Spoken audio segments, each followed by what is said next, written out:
Ladies and gentlemen, welcome to Chanel Jasmine, the best novel Chanel for romantic stories. Hai guys, selamat datang di channel Jasmine, channel terbaik untuk menyimak novel-novel romantis. Mohon dukung channel ini dengan subscribe, like dan share video-video yang ada di channel ini. Terima kasih.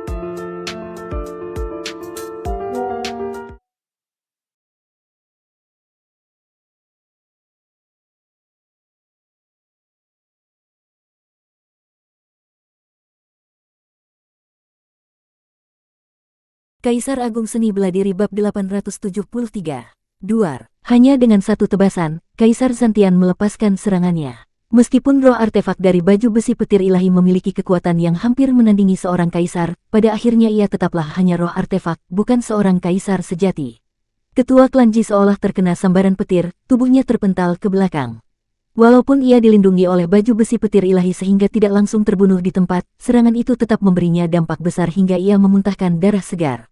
Sejak zaman kuno hingga kini, kaisar selalu tak terkalahkan. Berani menantang wibawa seorang kaisar, hanya ada satu konsekuensi, kematian. Setelah memutuskan untuk bertindak, Kaisar Zantian tidak berniat memberikan celah sedikitpun. Pedangnya melintas di udara, cahaya pedang bagaikan air terjun, tidak hanya mengincar ketua klan Ji, tetapi juga 5 tetua klan Ji serta Luo Xiu, semuanya termasuk dalam cakupan serangannya. Kelima tetua klan Ji langsung berubah wajah. Kali ini, mereka hanya membawa 2 artefak kaisar, satu adalah harta sihir bulan perak, dan yang lainnya adalah baju besi petir ilahi. Mereka mengira bahwa dengan 2 artefak kaisar ini, meskipun tidak bisa menghadapi kaisar dunia bawah dan kaisar Zantian secara langsung, setidaknya mereka masih bisa melindungi diri. Namun, mereka ternyata salah perhitungan terhadap kekuatan seorang kaisar. Meskipun klan Ji masih memiliki kekuatan yang lebih besar, semua itu ditinggalkan untuk menjaga markas utama mereka, tidak dibawa ke sini. Saat itulah, sosok setinggi ratusan meter tiba-tiba muncul. Luo Xiu telah mengeluarkan boneka perang raksasa. Orang ini ingin melakukan apa? Para dewa dari Sekte Kaisar Dunia Bawah dan Sekte Kaisar Zantian semua menatap Luo Xiu dengan rasa penasaran. Menghadapi kaisar yang tak terkalahkan, boneka perang tingkat dewa ini yang hanya memiliki kekuatan setingkat dewa biasa bisa melakukan apa? Hanya ketua klan Ji yang menunjukkan sedikit harapan ketika melihat Luo Xiu mengeluarkan boneka perang itu, karena ia ingat bahwa Luo Xiu pernah mengatakan bahwa ia menciptakan boneka perang ini khusus untuk menghadapi seorang kaisar. Tapi, apakah itu mungkin? Boom! Boneka perang tingkat dewa ini memiliki tinggi ratusan meter, tetapi di dalam aula besar ini, ia tidak tampak begitu mencolok. Awalnya, aura boneka perang ini hanya setara dengan seorang dewa tingkat menengah. Namun, tiba-tiba, ia meledak dengan aura yang sangat mengerikan, seolah-olah ada binatang buas prasejarah yang terbangun di dalamnya. Wus, wus, wus. Sambaran petir yang tak terhitung jumlahnya keluar dari tubuh boneka perang, meloncat liar dan menghancurkan ruang di sekitarnya. Kecepatannya meningkat drastis, dalam sekejap sudah berada tepat di depan Kaisar Zantian, lalu meninju ke arahnya. Kaisar Zantian tersenyum dingin. Baginya, sebuah boneka perang tingkat dewa menengah sama sekali bukan ancaman. Namun, sesaat kemudian, ekspresinya sedikit berubah. Ketika pedangnya beradu dengan tinju boneka perang itu, ia merasakan kekuatan luar biasa yang merambat melalui pedangnya dan menghantam tubuhnya. Bagaimana mungkin, boneka perang tingkat dewa ini tidak hancur dalam sekali tebasan, bahkan mampu menahan senjata utamanya. Boom! Suara gemuruh terdengar saat sebuah sosok terpental ke belakang. Para dewa yang hadir langsung terkejut karena sosok yang terpental itu adalah Kaisar Zantian, boneka perang tingkat kaisar. Di ujung aula, Kaisar Dunia Bawah melihat kejadian ini dengan tatapan penuh keterkejutan dan kewaspadaan. Ia sebelumnya mengira bahwa Luo Xiu akan menggunakan teknik pedang yang sama seperti saat menghadapinya dulu. Tapi, ternyata Luo Xiu masih memiliki kartu truf lain, sebuah boneka perang yang tampak seperti dewa biasa, tetapi mampu melepaskan kekuatan yang setara dengan seorang kaisar. Kaisar Dunia Bawah tahu bahwa kekuatannya belum pulih sepenuhnya. Saat ini, ia hanya berada di tingkat ke-9 dari ranah dewa, tetapi karena menguasai hukum kematian tingkat ke-10, ia masih memiliki kekuatan setara dengan seorang kaisar. Bahkan dalam pertarungannya dengan Kaisar Zantian, ia tidak memiliki jaminan menang. Jika ia berhasil memulihkan tingkat kaisarnya, maka mengalahkan Kaisar Zantian yang tidak menguasai hukum tertinggi akan menjadi lebih mudah. Boom, boom, boom. Tinju boneka perang raksasa mampu memukul mundur Kaisar Zantian. Namun, boneka perang itu juga terkena dampaknya dan mundur beberapa langkah, membuat tanah di bawahnya bergemuruh dan bergetar. Beberapa ratus meter jauhnya, Kaisar Zantian menyeka darah di sudut bibirnya. Aura pembunuhnya semakin dingin dan tajam. Tak kusangka, yang paling tersembunyi ternyata adalah bocah kecil dengan tingkat kultivasi Raja Dewa.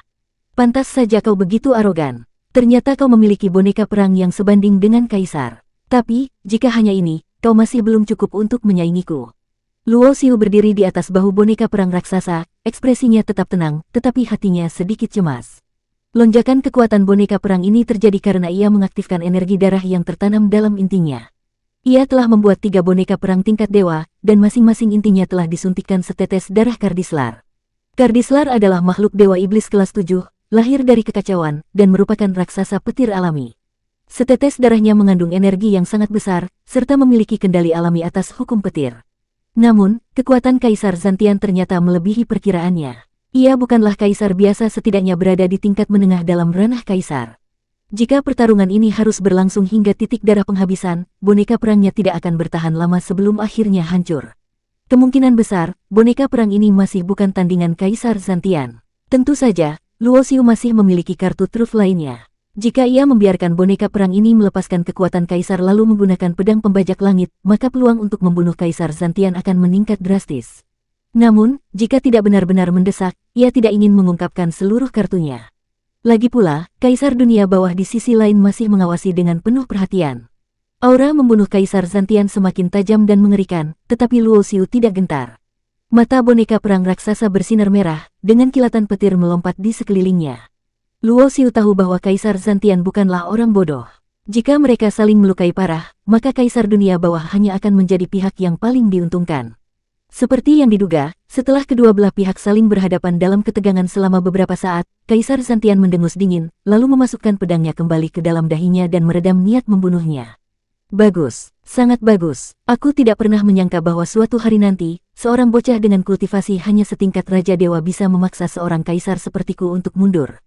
Kaisar Zantian berkata dengan dingin, kemudian membawa para dewa di bawah komandonya mundur ke samping.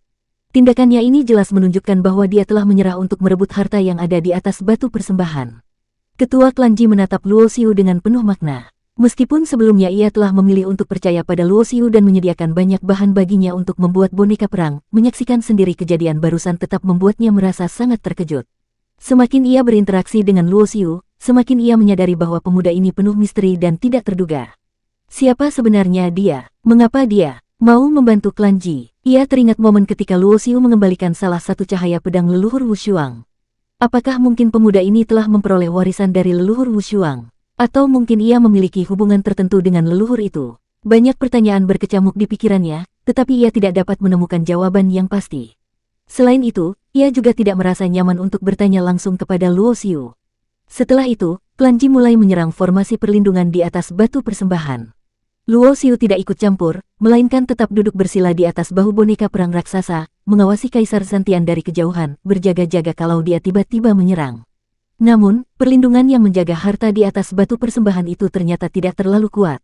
Kaisar Dunia Bawah adalah yang pertama kali berhasil menghancurkan formasi tersebut. Dia mengulurkan tangannya dan mengambil sebuah giok berisi tulisan. Saat giok itu diambil dari batu persembahan, tiba-tiba muncul aura dingin yang menusuk tulang.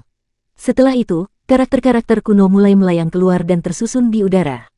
Tulisan-tulisan itu sangat kuno, tetapi Luo Xiu mengenali mereka dalam sekejap. Ini adalah aksara dari zaman Taichu. Selain itu, jenis aksara ini sangat istimewa, hanya makhluk yang disebut Chang Tian yang berhak menggunakannya. Penemuan ini membuat Luo Xiu sangat terkejut. Apakah mungkin istana Tianming ini berkaitan dengan Chang Tian yang legendaris dari zaman Taichu? Meskipun isi teks itu tidak dapat dibaca secara langsung, begitu seseorang menggunakan kesadaran spiritualnya untuk menyentuhnya, mereka akan langsung memahami maknanya. Chang Tian Ming Dao Jue. Tulisan ini berisi teknik kultivasi yang sangat mendalam. Semua orang yang hadir, termasuk Kaisar Dunia Bawah dan Kaisar Zantian, langsung terpaku dan menatapnya tanpa berkedip. Namun, teks kuno itu hanya bersinar 2 kali sebelum langsung menghilang. Kaisar Dunia Bawah segera menyimpan giok tersebut, jelas tidak ingin orang lain memahami lebih jauh rahasia Chang Tian Ming Dao Jue. Kaisar Zantian mengernyitkan dahi. Dari sepotong kecil yang sempat ia lihat, ia sudah menyadari bahwa teknik kultivasi ini sangat mendalam. Jika ia bisa memahaminya dengan baik, bukan tidak mungkin ia dapat menembus batasan dan mencapai pencapaian yang lebih tinggi. Bahkan Luo Xiu, dengan wawasannya yang luas, dapat melihat bahwa Chang Tian Ming Dao Jue ini bukanlah teknik biasa. Bahkan jika dibandingkan dengan teknik tingkat 9 dari zaman Tai Sangking, teknik ini tampaknya lebih mendalam. Namun, sayangnya, teknik ini tidak lengkap. Dari pengamatan cepatnya, Luo Xiu menyadari bahwa yang mereka temukan hanyalah fragmen dari keseluruhan teknik ini. Teknik ini hanya bisa digunakan sebagai referensi dan tidak dapat langsung digunakan untuk berkultivasi. Meskipun begitu, bagi banyak ahli, fragmen ini tetap merupakan harta yang sangat berharga. Jika mereka dapat memahami sebagian dari esensinya, manfaat yang didapat bisa bertahan seumur hidup. Kaisar dunia bawah tampak sangat puas dengan perolehannya. Dia tertawa serak dengan ekspresi penuh kegembiraan. Pada saat yang sama, klan Ji juga berhasil menghancurkan formasi perlindungan mereka. Ketua klan Ji mengambil sebuah botol giok berwarna merah. Setelah melihat betapa berharganya Changtian Ming Dao Jue, semua mata langsung beralih ke botol giok itu. Pil dewa yang tersimpan di dalamnya tentu bukan sesuatu yang sepele. Namun, ketua klan Ji tidak langsung membuka botol itu. Sebaliknya, ia menyerahkannya kepada Luo Xiu dan berkata, tanpa pertolongan Tuan, harta ini tidak akan jatuh ke tangan klan Ji. Oleh karena itu, benda ini sudah sepantasnya menjadi milik Anda. Tindakan ketua klan Ji membuat Luo Xiu sedikit terkejut. Sebagai pemimpin sebuah klan besar, dia memiliki kebesaran hati yang luar biasa. Dalam dunia kultivasi yang penuh dengan persaingan dan intrik, orang seperti dia sangat langka. Ketua klan tidak perlu berkata demikian. Saya sendiri adalah seorang ahli alkimia. Pil yang ada di dalam botol ini adalah milik klan Ji. Luo Xiu menolak dengan tenang. Ketua klan Ji ingin mengatakan sesuatu lagi, tetapi Luo Xiu memberinya tatapan yang menyiratkan agar tidak melanjutkan pembicaraan ini. Akhirnya, ketua klan Ji memilih untuk tidak membuka botol giok tersebut dan langsung menyimpannya. Aku penasaran, pil dewa macam apa yang ada dalam botol yang didapatkan klan Ji. Aku ingin melihatnya. Suara serak kaisar dunia bawah tiba-tiba terdengar saat ia berjalan mendekat. Luo Xiu tersenyum tipis dan berkata, mengapa kaisar dunia bawah tidak mengeluarkan kembali giok yang tadi dan membiarkan kita semua menikmati isi teknik kultivasi itu bersama-sama? Mendengar ucapan ini, kaisar dunia bawah langsung mengabaikannya, seolah-olah tidak pernah mendengar apapun, dan ia pun tidak lagi menyinggung soal botol giok klan Ji. Di antara semua orang, wajah Kaisar Zantian tampak paling muram. Kaisar dunia bawah telah memperoleh teknik kultivasi tingkat tinggi, klan Ji mendapatkan pil dewa misterius, sementara ia tidak mendapatkan apa-apa. Duar, tiba-tiba, dari depan aula terdengar suara gemuruh yang keras. Tanah mulai retak, menciptakan celah yang mengarah ke sebuah tangga batu yang dalam, menuju tempat yang tidak diketahui. Jelaslah bahwa aula ini hanyalah bagian luar dari istana Tianming. Jika di tempat ini saja sudah ditemukan harta yang luar biasa, maka di bagian dalamnya pasti terdapat kesempatan yang lebih besar lagi. Tanpa ragu, Kaisar Zantian segera melangkah maju. Sebelumnya, ia terlambat bertindak sehingga kehilangan kesempatan untuk mendapatkan dua harta karun. Kali ini, ia tidak akan membiarkan dirinya tertinggal lagi. Bersambung.